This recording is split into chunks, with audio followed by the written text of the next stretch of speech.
Big Boss season 9 எப்போ start ஆக போகுது? தெலுங்குலாம் சீக்கிரம் ஸ்டார்ட் பண்ணாங்க, தமிழ்லையும் சீக்கிரம் ஸ்டார்ட் ஆக போதா? விஜய் டிவியில் டெலிகாஸ்ட் ஆகுமா இல்லை கலர்ஸ் தமிழுக்கு போக போதா? ஜியோ வேற பார்த்தீங்கன்னா ஹாட் ஸ்டாரை வேற வாங்கிட்டாங்க. கமலஹாசன் தொகுத்து வழங்குவாரா இல்லை விஜய் சேதுபதியை தொகுத்து வழங்குவாரா? யாரெல்லாம் உள்ளே வரப்போகிறாங்க? இந்த மாதிரி எக்கச்சக்க கொஸ்டின் இருக்குது. எல்லாத்தையுமே நம்ம ஃபுல்லாகவே பார்த்துடலாம். ஹாய் மக்களே, நான் உங்கள் ஷாம். நிறைய பேர் வீடியோ பார்க்குறீங்க, ஆனால் லைக் பண்ணிட்டு பார்க்க மாட்டேங்கிறீங்க. லைக் பண்ணிட்டு பார்த்தீங்க அப்படின்னா இந்த வீடியோ நிறைய பேருக்கு போய் சேரும். பிக் பாஸை பற்றி தொடர்ந்து அப்டேட் எல்லாமே நான் கொடுக்கலாம் இருக்கேன். அதுக்கு நீங்கள் என்ன பண்ணணும், சேனலை சப்ஸ்கிரைப் பண்ணிட்டு லைக் பண்ணிட்டு உங்கள் பிக் பாஸ் ஃபேன்ஸ்க்கு எல்லாத்துக்கும் இதை ஷேர் பண்ணிவிடுங்க. இந்த டைம் பார்த்தீங்கன்னா சீக்கிரமே ஸ்டார்ட் ஆக போகுது அப்படின்ற ஒரு விஷயங்களுமே போயிட்டுருக்கு. இல்லைப்பா அந்த டைம் விஜய் டிவியில் கிடையாது, கலர்ஸ் தமிழில் தான் அப்படின்ற மாதிரி விஷயங்களுமே போயிட்டுருக்கு.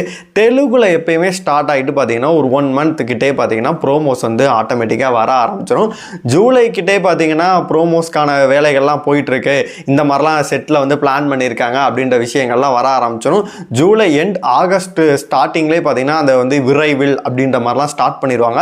அதன் பிறகு வந்து அக்டோபர் ஃபுல்லாக வரப்போகுது அப்படின்ற ஒரு சமிக்கை நம்மளுக்கு வந்துடும். செப்டம்பரில் பார்த்தீங்கன்னா ப்ரோமோவும் விட்டுருவாங்க. யாரெல்லாம் வரப்போகிறாங்க அப்படின்னு சொல்லிட்டு அஃபிஷியலாகவே நம்மளுக்குமே தெரிய ஆரம்பிச்சிடும். நம்மளுமே அடுத்தடுத்து கொடுக்க ஆரம்பிச்சிடும். இந்த டைம் பார்த்தீங்கன்னா சீக்கிரம் வந்து ஸ்டார்ட் ஆக போதா அப்படின்னு கேட்டிங்கன்னா என்னைய பொறுத்தவரைக்கும் வாய்ப்புகள் என்பது குறைவு தான். ப்ரோமோ வந்து பார்த்தீங்கன்னா எடுத்துகிட்டு வந்து விரைவில் வர இருக்குது அப்படின்னு சொல்லிட்டு ஒரு ஹைப்பை மட்டும் ஏற்றி விட்டே இருப்பாங்க. ஆகஸ்ட் வந்து எண்டுலேருந்து பார்த்தீங்கன்னா இந்த ஹைப்பை ஏற்றி விட்டு செப்டம்பர் வாக்கில் பார்த்தீங்கன்னா ஏதாச்சும் ஒரு ப்ரோமோ வந்துடும். அதுக்கப்புறம் பார்த்தீங்கன்னா அக்டோபர் ஃபர்ஸ்ட் வீக்கில் வந்து ஸ்டார்ட் பண்ணி பார்த்தீங்கன்னா ஜனவரி பொங்கலில் வந்து முடிப்பாங்க. ஏன் அப்படின்னு கேட்டிங்கன்னா அப்போ தான் வந்து ஃபெஸ்டிவல்ஸ் எல்லாம் நிறையவே வரும், ஸ்பான்சர்ஸ் எல்லாம் வருவாங்க. Deepavali, Christmas, Pongal, new year இந்த மாதிரி ஸ்பான்சர்ஸ் எல்லாமே பார்த்தீங்கன்னா போட்டு அடித்து நவுத்துவாங்க. அதனால் எப்போதும் இந்த பேட்டர்னை தான் வந்து ஃபாலோ பண்ணிகிட்டு இருக்காங்க. போன சீசன் வந்து 8வது சீசன் வந்து நல்லா இருக்கும் அப்படின்னு சொல்லிட்டு எல்லாரும் எதிர்பார்த்தாங்க. ஏன்னா விஜய் சேதுபதி ஃபஸ்ட் டைமாக உள்ளே வராரு, எப்படி இருக்க போகுது, கண்டஸ்டன்ட் எல்லாம் வேற லெவலில் இருக்கும் அப்படின்னு சொல்லிட்டு எல்லாம் எதிர்பார்த்தாங்க. ஆனால் முத்துக்குமரன் ஒரு சில நபர்களை தவிர்த்து பார்த்தீங்கன்னா எல்லாருமே விஜய் டிவியோட ஆர்டிஸ்ட் அவங்க தொடர்பு ஊடகங்களாக போட்டதுனால பார்த்தீங்கன்னா என்ன மாதிரி ஆச்சுன்னு சொல்லிட்டு நம்மளுக்கு நல்லாவே தெரியும். 2வது சீசன் மொக்க அப்படின்னா இது காட்டு மொக்கடா அப்படின்ற லெவலில் தான் கொண்டு போய் விட்டுச்சு. அதனால போன சீசன் முடிய போகும்போதே சொல்லிட்டாங்க 9th சீசன் பார்த்தீங்கன்னா விஜய் சேதுபதி தான் தொகுத்து வழங்குவார், ஒரு ஹிண்ட்டையும் கொடுத்துருந்தாங்க. அது மட்டும் இல்லாமல் நவரசங்கள் கலந்து இருக்கும் அப்படின்ற மாதிரி சொல்லியிருந்தாங்க. 9 அப்படின்னாவே பார்த்தீங்கன்னா நவரசங்கள் கலந்து அப்படின்னு சொல்லிட்டு எல்லாருக்கும் நல்லாவே தெரியும். அதனால வந்து 9th சீசன் வேற லெவலில் இருக்கும் அப்படின்னு சொல்லிட்டு ஒரு ஹிண்டையுமே கொடுத்துருந்தாங்க. கமலஹாசன் ஏன் வரமாட்டாரு அப்படின்னு சொல்லிட்டு கேட்டிங்க அப்படின்னா அவர் ஆல்ரெடி இப்போ எம்பி ஆக போகிறாரு. அது மட்டும் இல்லாமல் டிசம்பருக்கு அப்புறமேட்டு பிரச்சாரத்துக்கும் கண்டிப்பாகவே போயிடுவார். அதனால அரசியல் வேலைகளும் நிறையவே இருக்கும், படத்தோட கமிட்மெண்ட்டுமே இருக்குது. இப்போ அன்பறிவு டைரக்ஷனில் ஒரு படம் பண்ண போகிறாரு, இந்த மாதிரி படத்துக்கும் நிறைய பண்ண போகிறாரு. அது மட்டும் இல்லாமல் அரசியலையும் ஃபுல் ஃப்ளெஜ்டாக இறங்க போகிறாரு, எம்பியும் ஆக போகிறார். அதனால அவர் வரத்துக்கான வாய்ப்புகள் கிடையவே கிடையாது. விஜய் சேதுபதி தான் தொகுத்து வழங்க போகிறாரு அப்படின்னு சொல்லிட்டு போன சீசன் முடியும் போதே நம்மளுக்கு சொல்லிட்டாங்க. அதனால அவர் வரத்துக்கான வாய்ப்புகள் தான் அதிகமாகவே இருக்குது. இந்த சீசன் விஜய் டிவியில் வருமா இல்லை வந்து கலர்ஸில் வருமா அப்படின்ற கேள்வி ரொம்ப நாளைக்கு முன்னாடியே போயிட்டுருக்கேன். அப்படின்னு கேட்டிங்கன்னா கலர்ஸில் தான் பார்த்தீங்கன்னா எல்லா வந்து லாங்குவேஜில் வந்து கலர்ஸ் தான் வந்து பிக் பாஸ் வந்து டெலிகாஸ்ட் பண்ணுறாங்க. அது மட்டும் இல்லாமல் தமிழில் வந்து விஜய் டிவி பண்ணிகிட்டு இருந்தாங்க. இப்போ ஜியோ வந்து பார்த்தீங்கன்னா ஹாட் ஸ்டாரை வந்து வாங்கிட்டாங்க. அதில் கலர்ஸில் வர நிறைய ப்ரோக்ராம்ஸ் கூட இதில் வந்துட்டு இருக்கு. அதனால மாறப்போகுது அப்படின்ற மாதிரி சொல்லிட்டு இருந்தாங்க. ஆனால் அதுக்கெல்லாம் வாய்ப்பு என்பது கிடையவே கிடையாது. ஏன்னு கேட்டிங்கன்னா இவ்வளோ நாளாக விஜய் டிவி பார்க்குற ரசிகர்கள்லாம் பார்த்தீங்கன்னா இன்னொரு சேனல் மாற்றும் போது ஆடியன்ஸ் குறையறதுக்கான வாய்ப்புகள் இல்லாட்டி கூட பார்த்தீங்கன்னா இருந்தாலும் டிஆர்பி அந்த பிரச்சனைகள் இதெல்லாம் வரும். அதனால விஜய் டிவியில் தான் இந்த டைமும் டெலிகாஸ்ட் ஆகும் அப்படின்ற மாதிரி விஷயங்கள் தான் போயிட்டுருக்கு. ஆனால் ஜியோ ஹாட் ஸ்டாரில் வந்து 24/7 நம்ம பார்க்கலாம் அப்படின்ற மாதிரி விஷயங்கள் தான் போயிட்டுருக்கு. என்னைய பொறுத்த வரைக்கும் ஆகஸ்ட் இந்த செப்டம்பர் வாக்கில் பார்த்தீங்கன்னா அந்த ப்ரோமோ அதுக்கான வேலைகள்லாம் இருக்கும். என்னை பொறுத்த ஆல்மோஸ்ட் வந்து பார்த்தீங்கன்னா அந்த சொல்லுவாங்கள்ல 24 கண்டஸ்டன்ட் 20 கண்டஸ்டன்ட் அதெல்லாம் ஆல்மோஸ்ட் ஃபில் பண்ணி வச்சுருப்பாங்க. ஒரு சில பேர் பார்த்தீங்கன்னா தவறும் பட்சத்தில் வந்து அதுக்கும் ஆல்டர்னேட்டிவ் வந்து செட் பண்ணி வச்சுருப்பாங்க. இந்த டைம் வந்து காட்டு மொக்கையாக இருக்கிறது வாய்ப்பு இல்லை, விஜய் டிவி ப்ராடக்ட்லாம் உள்ளே இருக்கிறதுக்கான வாய்ப்பு இல்லை அப்படின்ற மாதிரி தான் போயிட்டுருக்கு. ஏன் அப்படின்னு கேட்டிங்கன்னா ஏன்னா வந்து கலர்ஸோட எல்லாருமே இங்கே வந்து அந்த க்ரூ எல்லாருமே வந்து செயல்பட போகிறாங்க. அதனால வந்து அங்கே மாதிரியெல்லாம் இங்கே கிடையாது. போன டைம் நீங்கள் பண்ணதெல்லாம் பண்ணக்கூடாது, இது வரைக்கும் 8 சீசன் பண்ணிட்டீங்க, இனிமேல் நாங்கள் தான் அப்படின்ற மாதிரி நிறைய சேஞ்சஸ் பண்ணுறதுக்கான வாய்ப்புகள் அதிகமாகவே இருக்குது. அது இன்னுமே சுவாரஸ்யத்தை கூட்டும் அப்படின்னு தான் சொல்லணும். ஏன்னா இந்தி பிக் பாஸ் கூட நான் ரிவ்யூ பண்ணியிருந்தேன், ஸ்ருதிகாக்காக வந்து நிறைய பேர் பார்த்தாங்க. அதனால நான் இந்தி பிக் பாஸ் ரிவ்யூ பண்ணேன்.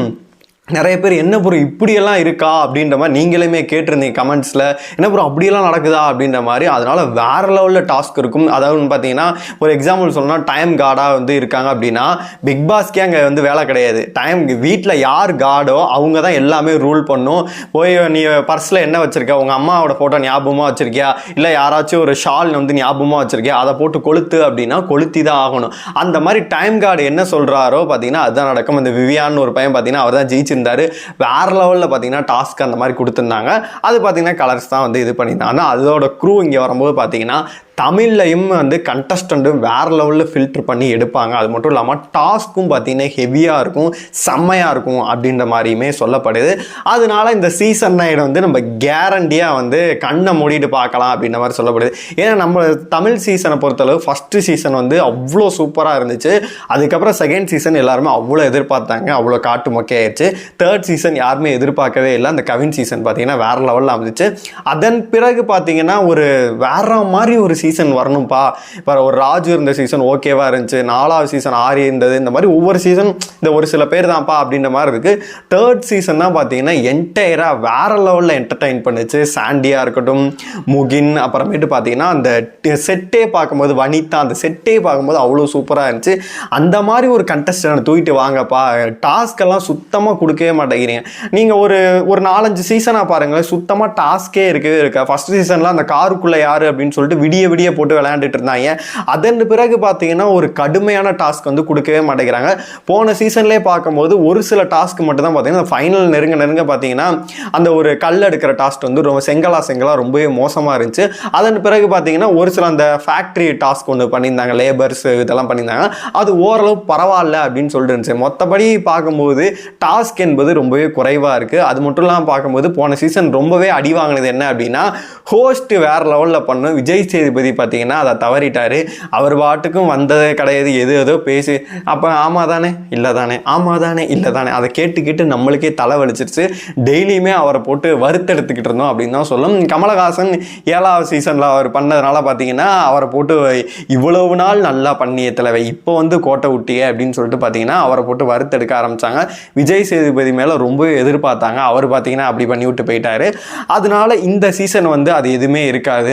க்ரூ டீம் எல்லாமே மாற போகிறதுனால பார்த்தீங்கன்னா கண்டிப்பாகவே என்டர்டைன்மெண்ட்டுக்கு பஞ்சமே இருக்காது. என்டர்டைன்மெண்ட் டாஸ்க்கும் நல்லா இருக்கும்.